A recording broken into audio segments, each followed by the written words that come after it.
សួស្តីអ្នកនរគ្នានៅក្នុងវីដេអូនេះខ្ញុំអត់មានជាសំណួរទេហើយក៏មិនមានជាប្រធានបទអីលើកមកនិយាយដែរក៏ប៉ុន្តែវាជា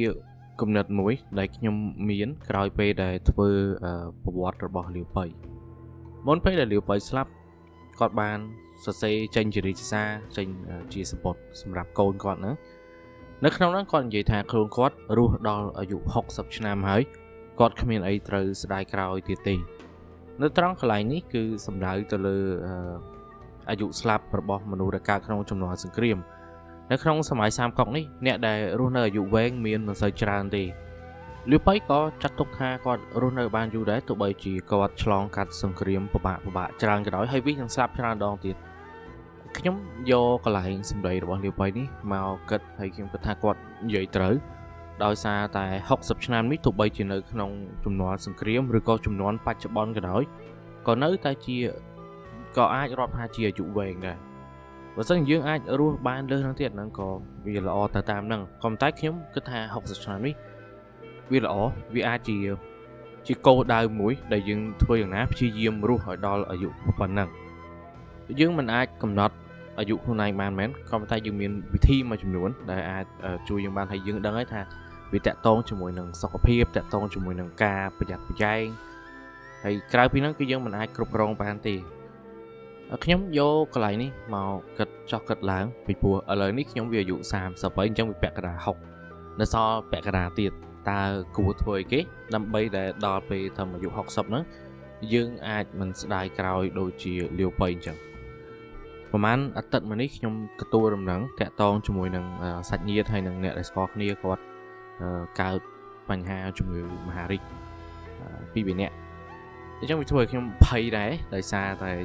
ខ្ញុំឃើញព័ត៌មានគ្រូពេទ្យខ្មែរយើងចំនួនអ្នកដែលកើតមហារីកក៏វាកើនឡើងនៅបរទេសក៏វាកើនឡើងដែរអានោះវាដោយសារការរស់នៅហើយនឹងចំណីអាហារហ្នឹងដែលវាធ្វើឲ្យកើតឡើងហើយបើសិនជាវាកើតហើយគឺយើងមិនអាចរកវិធីអីទៅដោះស្រាយបានទេមានតែពជាអញ្ចឹងអ្នកដែលគាត់ពិនិត្យឃើញជំងឺមហារីកម្នាក់ហ្នឹងគាត់ទៅតែអាយុ40ទេហើយបន្ទាប់ពីគាត់ពិនិត្យឃើញហើយគាត់ភ័យដែរអញ្ចឹងគាត់មានបំណងថាលក់ផ្ទះលក់អីទាំងអស់ដើម្បីព្យាបាលបថុយព្យាបាលខ្ញុំមកពាក្យបថុយព្យាបាលនេះខ្ញុំមិនសូវជាគាំទ្រប្រហែលទេពីព្រោះយើងអាចសួរពេទ្យបានថាតើពួកគាត់មានសង្ឃឹមប្រហែលទៅលើការព្យាបាលរបស់យើងពេទ្យគេចង់បានលុយយើងនិយាយចឹងក៏បានដែរក៏ប៉ុន្តែពេលខ្លះក៏មើលទៅវាអត់មានលទ្ធភាពវាអត់មានឱកាសដែលអាចជាសោះក៏គេមិនអាចទទួលយកយើងដើម្បីព្យាបាលដែរសន្ទុះមិនមែនជាទេបើតាក់ទងជាមួយនឹងជំងឺមហារីកមានតែគ្រប់គ្រងឬក៏ពជាពេលមានតែប៉ុណ្្នឹងពីមុនគឺខ្ញុំខ្លាចជំងឺទឹកនោមផ្អែមដោយសារតែយើងមានទម្លាប់ញ៉ាំរបស់ផ្អែមហើយនៅលើវាចាប់ដើមចេញរោគសញ្ញាដែលបង្ហាញថាយើង pre diabetes ហ្នឹងអាហ្នឹងខ្ញុំខ្លាចមួយទៅដល់ពេលដែលឃើញព័ត៌មានបែបហ្នឹងទៀតឮដំណឹងអញ្ចឹងតគ្នាមកឥឡូវខ្ញុំចាប់ដើមខ្លាចជំងឺមហារីកមួយទៀតបើសិនជាកើតនៅពេលដែលយើងអាយុ60ឆ្នាំហើយហ្នឹងខ្ញុំវាមិនខ្វល់ទេដោយសារយើងរស់បាន30ឆ្នាំទៀតហើយ30ឆ្នាំអ្នកនរគ្នាខ្ញុំយកមកគិតវាឃើញច្រើនសូម្បីតែគិតជាលក្ខណៈបង្កើតស្នាដៃគិតក្នុងការបង្កើតគ្រួសារការរស់ឲ្យពេញអត្ថន័យជីវិតរបស់យើងហ្នឹងយើងធ្វើបានច្រើនណាស់ឥឡូវខ្ញុំឧទាហរណ៍ឲ្យមើលឧទាហរណ៍តាក់ទងនឹង channel YouTube ហ្នឹងចុះមួយថ្ងៃខ្ញុំធ្វើបានមួយវីដេអូមួយខែថាខ្ជិលដក10ថ្ងៃចេញចុះបាន20វីដេអូអញ្ចឹងក្នុងមួយឆ្នាំខ្ញុំធ្វើបាន240វីដេអូ240វីដេអូបើសិនជាឧទាហរណ៍ខ្ញុំធ្វើ30ឆ្នាំពេញអត់ទៅណាសោះវាគុណនឹង30ទៀតវាបាន10000វីដេអូជាងអញ្ចឹងច្រើនចុះបានហើយយើងមានស្នាដៃសល់ទុកច្រើនហើយបើនិយាយពីសភៅវិញថាក្នុងមួយខែខ្ញុំអាចសេបាន1ក្បាលឬក៏2ក្បាលអញ្ចឹងមួយឆ្នាំវាបានថា20ក្បាលចុះអញ្ចឹង30ឆ្នាំគឺ600ក្បាល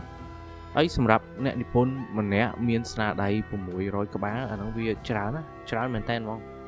អ្នកនិពន្ធខ្លះគឺគាត់ប្រឹកព្រៀងទៅលើស្នាដៃគាត់ខ្លាំងពេកអញ្ចឹងគាត់មិនសូវបានបញ្ចេញស្នាដៃច្រើនតែសម្រាប់ខ្លួនខ្ញុំមិនមែនជាមនុស្ស perfectionist ទេ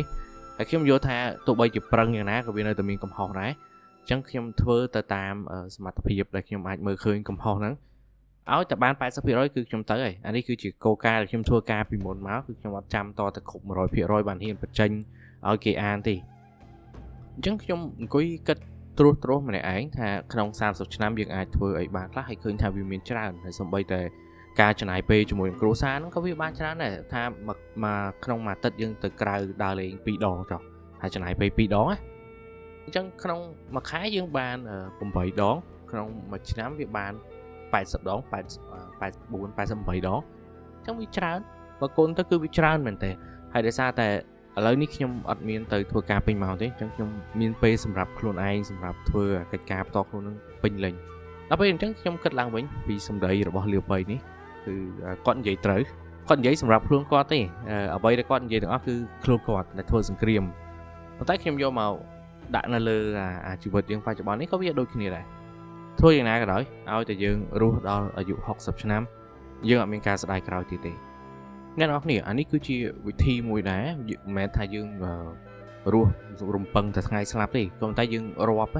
យើងរាប់ថ្ងៃថាហកជីវិតយើងមានប៉ុណ្ណេះតែយើងគួរធ្វើអីគេខ្លះធ្លាប់ឮការគេហៅ frame មួយគេរាប់ថាជីវិតមនុស្សទាំងអស់ភាគច្រើនគឺមាន 4000 អាទិត្យអញ្ចឹងយើងផាត់អាយុយើងទៅហើយរាប់ជាគិតជាអាទិត្យទៅយើងនឹងមើលឃើញថាតាមពិតគឺអាយុរបស់យើងខ្លីណាស់បើមិនយើងចំណាយពេលទៅធ្វើរឿងដែលយើងអត់ចូលចិត្តធ្វើកិច្ចការដែលវាអត់មានបានប្រយោជន៍អីសោះយើងកំពុងតែសម្រាប់ខ្លួនឯងបដាហើយយើងនិយាយអញ្ចឹងហ្មងទៅពីព្រោះបើសិនជា 4000 អាទិត្យហើយដូចខ្ញុំអញ្ចឹងអាយុ30ឆ្នាំអីវាចង់ចូលចិត្ត 2000 អាទិត្យបាត់ហើយដែលយើងបានកន្លងផុតទៅអញ្ចឹងសល់តែប្រហែលទេអានឹងយើងអត់គិតទៅដល់គ្រោះថ្នាក់ចៃដន្យអីផងយើងរាប់តែអត្រាស្លាប់តាមធម្មជាតិរបស់មនុស្សពីពេលចាស់ទៅtrong videoនេះខ្ញុំមានតែប៉ុណ្្នឹងទេអ្នកគ្នាអាចយកទៅគិតដោយខ្លួនឯងបានពីព្រោះអ្នកដែលស្ដាប់ channel របស់ខ្ញុំនេះមានក្មេងមានចាស់ក៏តែភាគច្រើនគឺចាប់ពីអាយុ20ឡើងទៅហើយអាយុ20ទៅយើងគួរតែចាប់ដើមគិតកន្លែងហ្នឹងទៅគិតថាយើងគួរធ្វើអីហើយយើងចង់បានអ្វីខ្លះបន្សល់ទុកទៅថ្ងៃក្រោយកុំឲ្យថាកើតមកហើយទៅវិញក៏ស្ងាត់ឈឹងគេភ្លេចឈ្មោះភ្លេចអីចឹងចឹងអ្នកគ្នាយល់យ៉ាងណាដែរសម្រាប់សម្ដីរបស់លាវប៉ៃមួយហ្នឹងអាចចូលមកគិតនៅខាងក្រោមបានអរគុណចាំជួបគ្នានៅក្នុងវីដេអូក្រោយខ្ញុំអត់បានធ្វើវីដេអូថ្មីទេតែសារឥឡូវនេះកំពុងជាប់សរសេរសភៅរៀនតាមលាវប៉ៃហើយនឹងរៀនតាមឆាវខ្ញុំត្រូវបញ្ចូលទៅរោងពុំឲ្យលឿនបន្តិចដើម្បីបានចុងខែហ្នឹងបានចេញមកផ្ញើទៅឲ្យអ្នកដែលគាត់កំពុងតែចាំព្រោះមានអ្នកកក់ហើយបើសិនជាអ្នកគ្នាចង់កក់សភៅហ្នឹងដែរអាចឆាតមកកាន់ page សភៅសាមញ្ញហើយខ្ញុំនឹងដាក់ link នៅក្នុង description ឆាតទៅកក់ទៅមួយក្បាលចំណេញបាន$1ដែរបើចង់ទិញសភៅដែលមានស្រាប់រៀនតាមខុងមីងហើយជាមួយនឹងសភៅ1000កម្រិតសាងប៉ុកក្បាលទី4នៅសល់ក្នុង stock ឥឡូវនេះខ្ញុំតម្លៃ 50% អាចឆាតទិញបានដូចគ្នាអរគុណចាំជួបគ្នានៅក្នុងវីដេអូក្រោយ